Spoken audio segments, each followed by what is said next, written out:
Top story we're tracking for our viewers is coming in from West Asia, where Israel says its fighter jets continue to attack nuclear facilities across Iran. Well, according to the Israeli military, 200 jets have been involved in raids on Iran, in which about 100 targets were struck.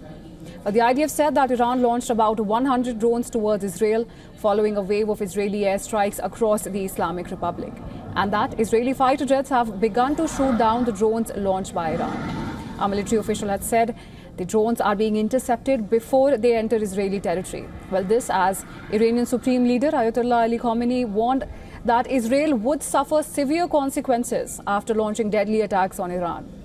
Khamenei said that with this crime, the Zionist regime has set itself for a bitter and painful fate and will definitely receive it.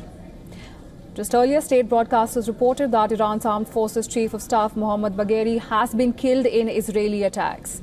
Iranian media also confirmed that Iran's Revolutionary Guards leader Hossein Salami has been killed in the strikes.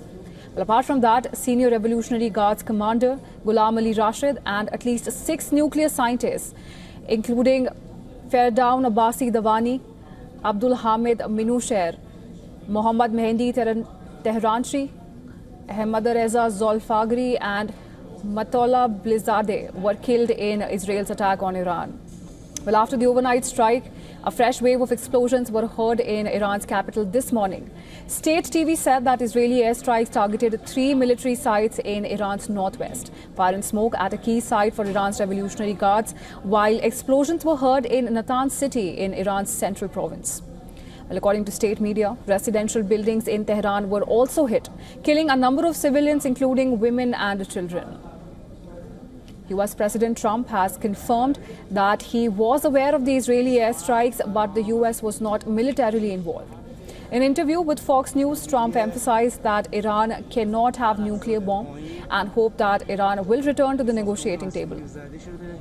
Now, Prime Minister Benjamin Netanyahu has said that Israel's operation struck at the heart of Iran's nuclear enrichment program, taking aim at the atomic facility in Natanz and nuclear scientists.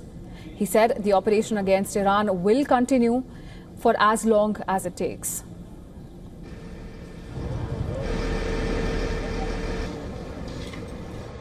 We struck at the heart of Iran's nuclear enrichment program. We struck at the heart of Iran's nuclear weaponization program. We targeted Iran's main enrichment facility in Natanz. We targeted Iran's leading nuclear scientists working on the Iranian bomb. We also struck at the heart of Iran's ballistic missile program. Air traffic was halted at Tehran's main international airport, Imam Khomeini, where neighboring Iraq has also closed its airspace and suspended all flights at the airport. Jordan has said that it would not allow its airspace to be violated and vowed not to become a battleground in any regional conflict.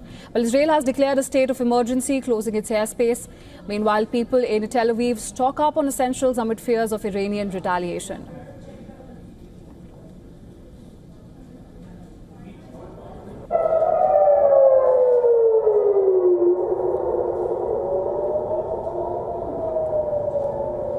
Latest tensions in West Asia, we're hearing from Israel, where it says that the fighter jets continue to attack nuclear facilities across Iran. According to Israeli military, 200 jets have been involved in raids on Iran, in which about 100 targets were struck. The IDF has said that Iran launched about 100 drones towards Israel following a wave of Israeli airstrikes across the Islamic Republic, and that Israeli fighter jets have begun to shoot down the drones launched by Iran.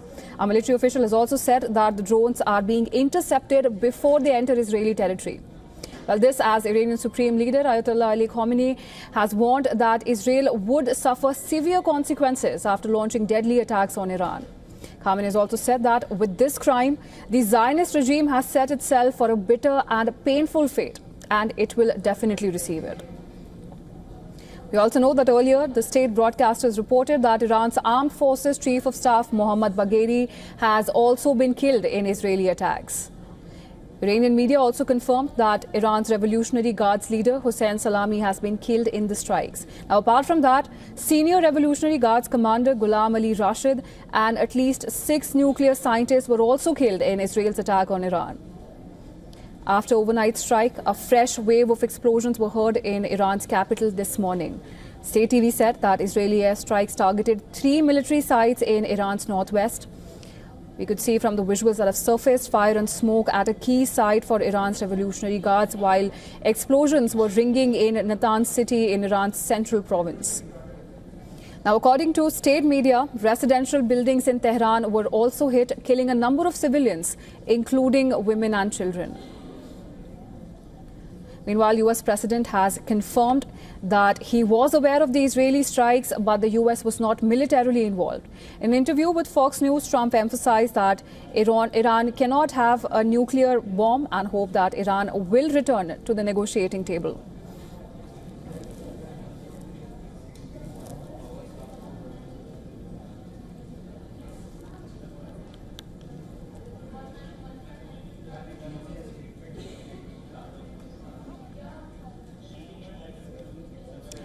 And now for more, we're being joined by Dr. Mir Javed Anwar. He's a lecturer of Iranian politics at Reichman University in Israel, West Asia. He's an analyst and co-author of The Nuclear Sphinx of Tehran. Thank you so much, sir, for joining us on the broadcast. Thank you for having me.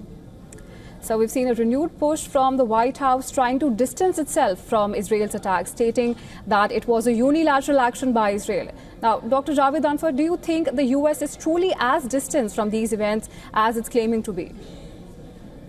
I think that it's very unlikely that the state of Israel would undertake such an attack against Iran without at least a green light from the United States.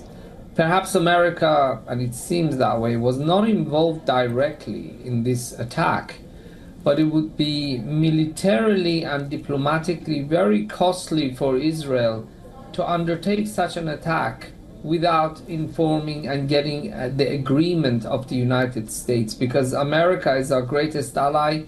It's the biggest supplier of weapons to Israel. We get $3 billion a year in terms of military aid from the United States. And also, such an attack could, if carried out without US coordination, undermine US diplomatic efforts regarding Iran. So I think that these attacks were undertaken after an agreement was reached between Prime Minister Netanyahu and President Trump. Absolutely. And Doctor, how do you think this is going to affect the Washington-Tehran talks on nuclear enrichment, especially in the light of the latest developments? I don't think that the diplomatic talks are going to continue, at least for the time being. They were supposed to be undertaken in the next few days, unless I'm mistaken. But I think the Iranian leadership now is trying to do damage assessment first and foremost. It was an extensive attack. It was more than 100 targets were attacked last night, not just by Israeli Air Force, but by Mossad operatives inside Iran.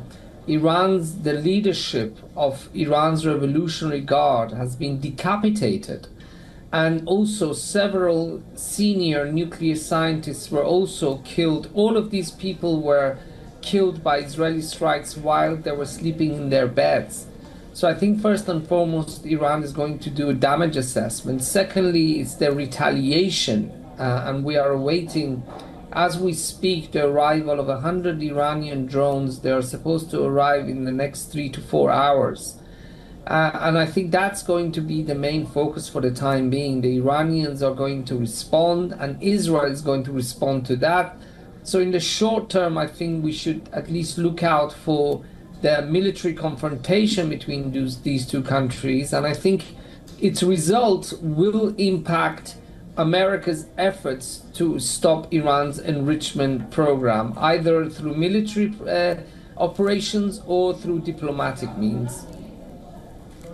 Right. So, and with neither side seeming to and willing to back down, Iran's Supreme Leader Ayatollah Ali Khamenei has called for severe punishment against Israel for the attack, while Israel says that it will keep going for as long as it takes. And we know that this is going to transform into a military conflict. What shape and form would that military conflict is going to take, and how is this going to manifest? And also, do you think the situation is there any chance of it de-escalating even after the meeting that Trump is planning to hold with both the nations? Is there even a slight possibility of that de-escalating? You know, you're asking a very good question about de-escalation. I'm speaking with you from Israel. I'm an Israeli citizen. I was born in Iran. I was born in Tehran. I come from a very proud Iranian Jewish, Persian Jewish background. We have lived in Iran for 2,500 years. The current war between Iran and Israel is not one that Israel wanted. It was one that was started by the Islamic Republic of Iran in the early 1990s through its support for groups such as Hamas, Hezbollah, and Islamic Jihad, who have killed and maimed thousands of Israeli citizens in buses and cafes. And we also saw it, of course, on the October 7th massacre. This is not a war that the people of Israel wanted. This is a war that was imposed upon the people of Israel. And at the time, for now, it's extremely unlikely that there would be de-escalation, because the Islamic Republic of Iran, and I'm talking about the leadership, not the great people of Iran. Iranian people are wonderful. The leadership of Iran is the only leadership in the world who denies the Holocaust, calls for the elimination of the state of Israel, and according to Prime Minister of Israel, it has recently started using enriched uranium to make a nuclear weapon. The red line has been crossed, and I think there is no chance for de-escalation because of the actions and policies of the leadership of the Islamic Republic of Iran. And I think now we have to wait and see what the results of these attacks are going to be. It is possible that these attacks will stop on the condition that Iran informs the Americans that it will stop its enrichment program. Hi, thank you so much, Dr. Mir Javed Anwar, for speaking so candidly with us and sharing your perspective with us. Thank you.